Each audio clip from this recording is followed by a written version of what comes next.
Danny.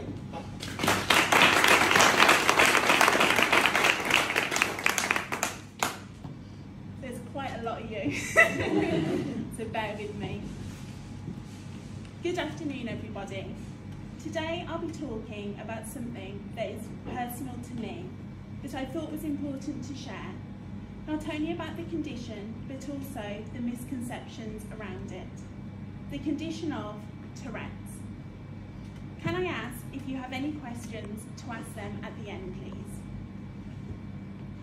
So I wanted to say a massive thank you to everyone who has taken the time out of their day to sit and listen to my story. It means so, so much. As some of you may be aware, I have a neurological condition which was eventually diagnosed as a complex tic. This was 12 years ago. To provide you with some background to this, when I was a child, I used to pick up what I thought were just little habits. These were not too impactful and not really noticeable to the common eye. Then I encountered a very traumatic event when I turned 21.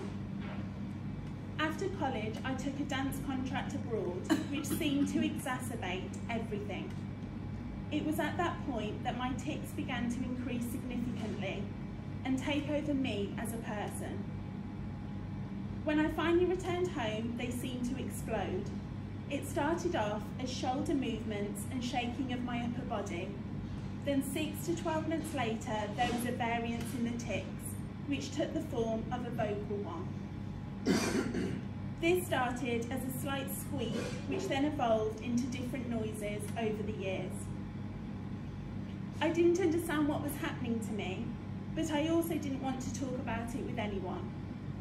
This included my family, yet looking back, this must have been just as confusing and scary for them.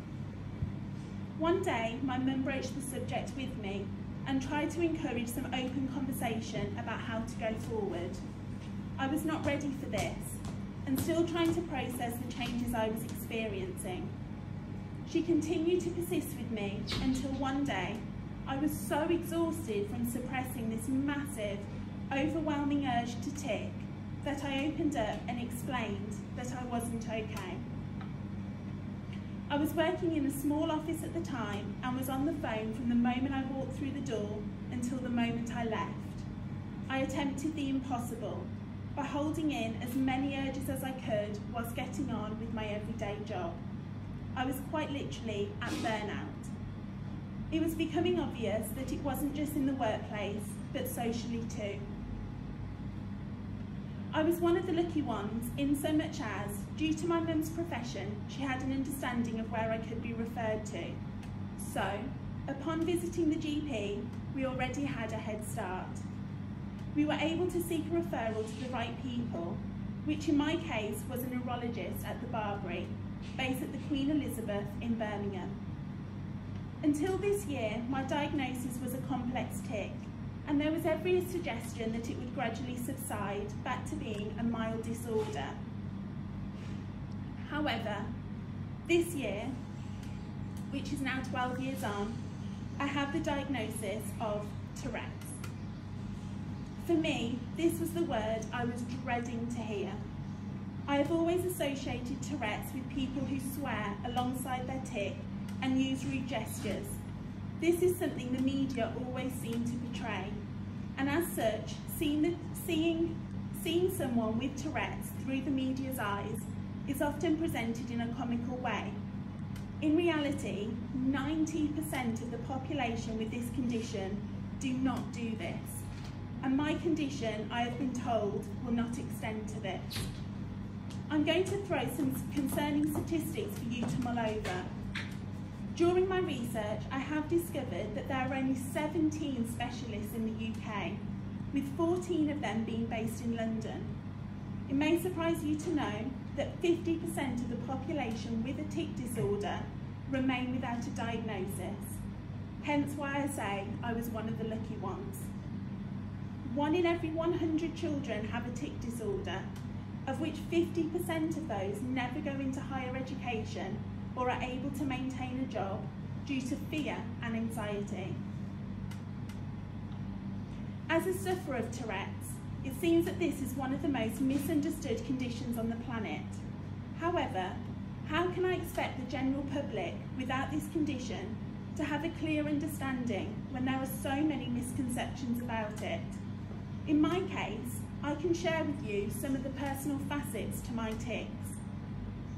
To name a few of the main ones I experience: stomach tensing, head movement, shoulder jerks, wrist jerks, jaw tensing, rapid eye movement, vocal hiccup, holding of breath, occasional jerk in my leg, and inner body. To elaborate on the last one, it's important to share with you that for all the outward tics that you see, I am also experiencing inner tremor tics. These are very difficult to explain to you, but if I can ask you to imagine something we have all experienced, which is being told you can't touch something or do something, and having the intense urge to do the opposite. This is a simplistic way to try to explain what happens to me, which is a build-up of tension within my body, and the only way I feel I can release this is when I tic. Similar to the feeling of trying to hold in a hiccup. So, with that said, can you imagine how exhausting this is? Not only physically, but mentally.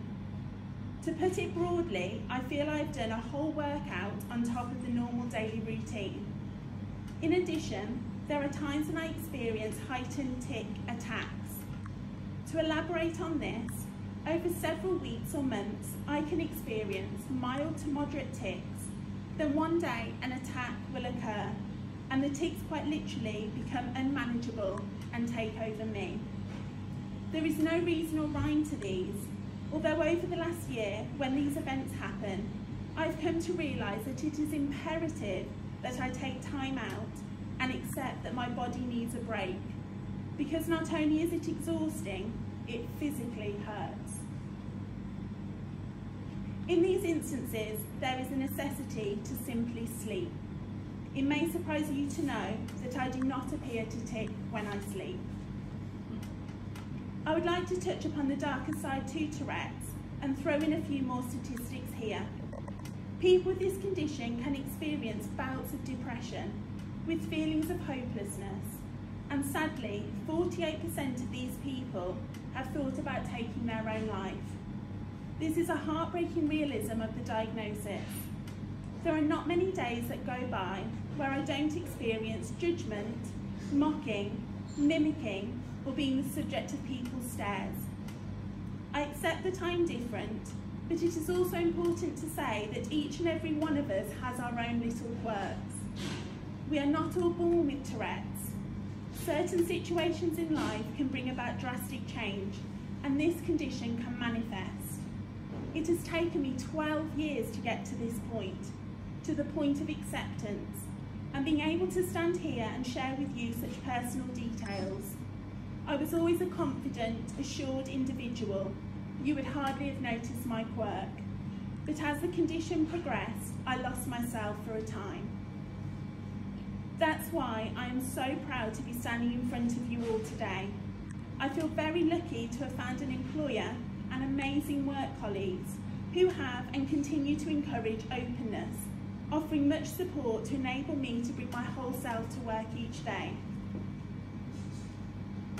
For my part, to simply come to work each day, I have to take strong medication, which in itself, although brings slight relief, does not remove the tics in their entirety, and also has a negative effect, such as extreme tiredness, high levels of cholesterol, weight gain, and sleep paralysis. This has also contributed to preventing me obtaining my driving licence. But I am excited and heartened to share that there is much hope on the horizon. I am honoured to be trialling an alternative to medication due to some fantastic research and development going on at Nottingham University, of which I have played a small part in. Finally, to close, could I ask you all, in this busy world, that if you see somebody who may appear different, to consider how much effort it has taken them to get up, get out, and lead a normal life each day. Once again, thank you. If young me could see me now, she would probably be fist pumping the air.